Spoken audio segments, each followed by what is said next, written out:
Hi there, I'm Daniel from ByTheBrush Miniatures, and today I'll be showing you my technique for painting the skin of a Flesh Eater Coach miniature. So here's some examples of models I've already used this technique on. So this is the kind of result that you'll be expecting from following this tutorial. So for this, the only two paints that you'll actually need is Citadel Caribou Crimson and a paint similar or the same as Citadel Pallid Witch Flesh. So the first thing you'll see I've done here is a undercoat of Gracia spray, which is something you'll also need. If you're unsure on how to undercoat, we've made a video on that, so just go check that out and return to the video when you're ready. So the very first thing that you're going to want to do is get Caribou Crimson, make sure to give it a nice shake, and then just get your brush and put it anywhere on the model that you're going to want to actually have the effect of the skin. I'm going to start on the torso here. A good spot that you can use to see if you're doing it well in the later stages will be this ribcage area, so focus on that area later on just as a guideline. Another case of this is anywhere where you can see like proper muscle, like around the shoulder area on this particular model. Up to you how much of the paint you actually apply. I like to apply a decent amount of it, and it's also up to you whether or not for wings you paint the part of the wing that isn't actually like the kind of skeleton of the wing, if you want to call it that. I personally do, but if you do, it'll just make it slightly difficult actually painting the wings, but I'm fine with that. And you don't need to worry about if you actually get it on places that you don't want it, because it's easy to clean this up later on because it is only a wash. So once the Caribou Crimson's fully dried, you're just going to need to get your Pallid Witch Flesh, give it a nice shake, put a decent amount of it on your palette, and you're going to want to water this down a bit more than you would usually. And to check whether you've watered it down enough, just stroke your brush down the side. Should look something like this. And a good example place I'm going to use to start off with, as I said earlier, is the rib cage area. Just lightly stroke it over, and on the more flat areas, keep going in one direction, just so that a bit of the Caribou Crimson shows through. Now another nice place that I can show you the effect is in places like this, as I said before as well, where there's a lot of muscle. Now, there's a special technique to this specific part. You want to specifically avoid the areas in the middle like that, so that there's a little bit of the Caribou Crimson showing through quite a bit. As you can see, there's a nice bit around the central muscle where the Caribou Crimson is shown through very clearly, and another place is here. You want to miss out that nice recess there. It's just finding places like that and specifically creating the correct effect. And make sure that for the most part you're going in the same direction whenever you're make sure you're for the most part going in the same direction for the majority of the step, just because the effect will be a lot stronger if you actually do keep a consistent direction. Here is another one of those areas. Just want to carefully move around any obvious recesses, but whilst you move around them you still want to make them look natural and not very sudden and jarring stops in the paint. Here's what you can do if you have an area like this where it's more horizontal. You can put your brush on one side and then slowly move it across, and there, nice effect similar to around here. Probably actually want to cover that a bit more. Now here is another area of it. Now you want to do something similar to this. You want to cover each muscle area individually. So you've got nice. Now if it's something like this, where there is clear muscle but it's a lot smaller, you probably don't want to do the technique that I've done over here, because the muscling is very obvious and very large. So, but still around areas like this, you see we've got a nice line here. I actually probably want to cover that up a bit. There. That's very good. So now for the wings, you don't need to worry about getting some of it over the edges like that. And it's just a fairly similar situation to flatter surfaces like this or the arms.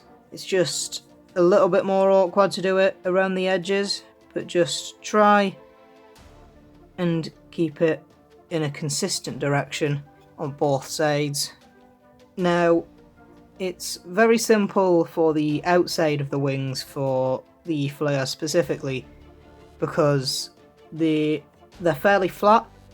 You have one bump here, but that doesn't really change too much. But the insides are a bit different.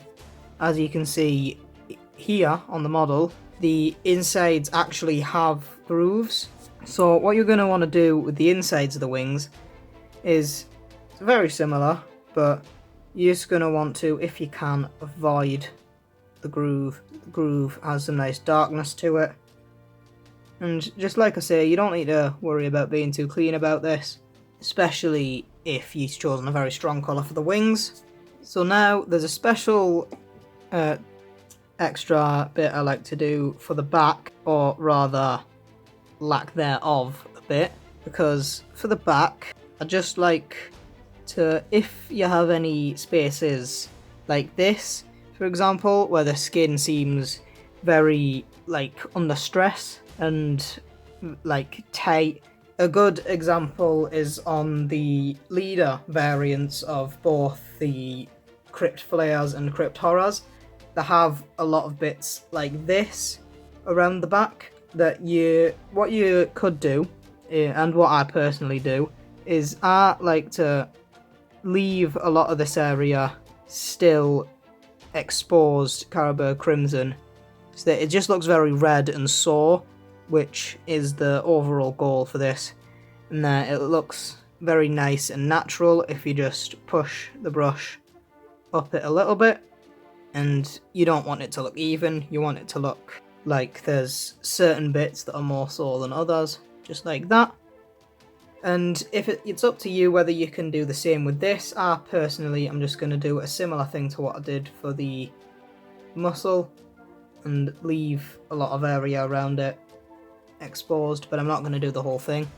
So you can if you want, but I personally think that on this model in particular it would look quite odd if there's just that fully Caribou Crimson and nothing else. Now it's also up to you whether you do it for the head here. You can if you want. Again, it's whether or not you want your model to be very red or more white. I personally, again, I'm just gonna cover over the head. And again, don't worry about being very messy around the eyes, but it is better if for the eyes you just lightly pass over it, so that it's very dark in the eyes. As you can see, it gives a nice effect of the eyes having sunken into the sockets. Just makes them look a lot more undead and very inhuman, which I think is something that really benefits Flesh Eater coats whilst you're painting them. So if you see any spots that you feel like you might want that on the model, I personally only ever do it on the back, really, because that's all there really is, because obviously it has the bits of tombstone-like rocks sticking out of the back, and that obviously isn't normal. and it seems very painful, so I like to integrate that into the paint scheme and just leave it a bit to look bruised and sore all over. If you ever think that the paint you've done isn't exactly what you want and it's too wet, just get a tissue. I'm using the one that I'm using to dry my brush whenever I wash it. Just wipe it off and there'll be a bit of residue, which normally you would be very bad on the Mini, but it's not as bad here because once you go back over it in what you've done as a correct mixture of the paint, as you can see, it's completely normal against the rest of the model. If you want, you could focus a bit extra paint around the edges there, so shouldn't worry too much about making mistakes like that, as they can be easily solved. So once everywhere you want to has Pallid Witch flesh over it, if some places you might want to do a second coat, like around here, but I think I'm going to leave it more how it is because it just adds to the overall effect. And if you did do a second coat, it would make the Carroburg Crimson a lot harder to see, but you might want that, you might not. I'm going to personally leave it. But with that being said, that is the end of this tutorial, so I hope you did enjoy. If you feel like you enjoyed and you'll enjoy more, please consider subscribing and liking. If you want to support us elsewhere, you can go check out our Instagram or Patreon. And on the Instagram you'll see even some of the models shown off in this video. But with all that being said, I'll see you next time.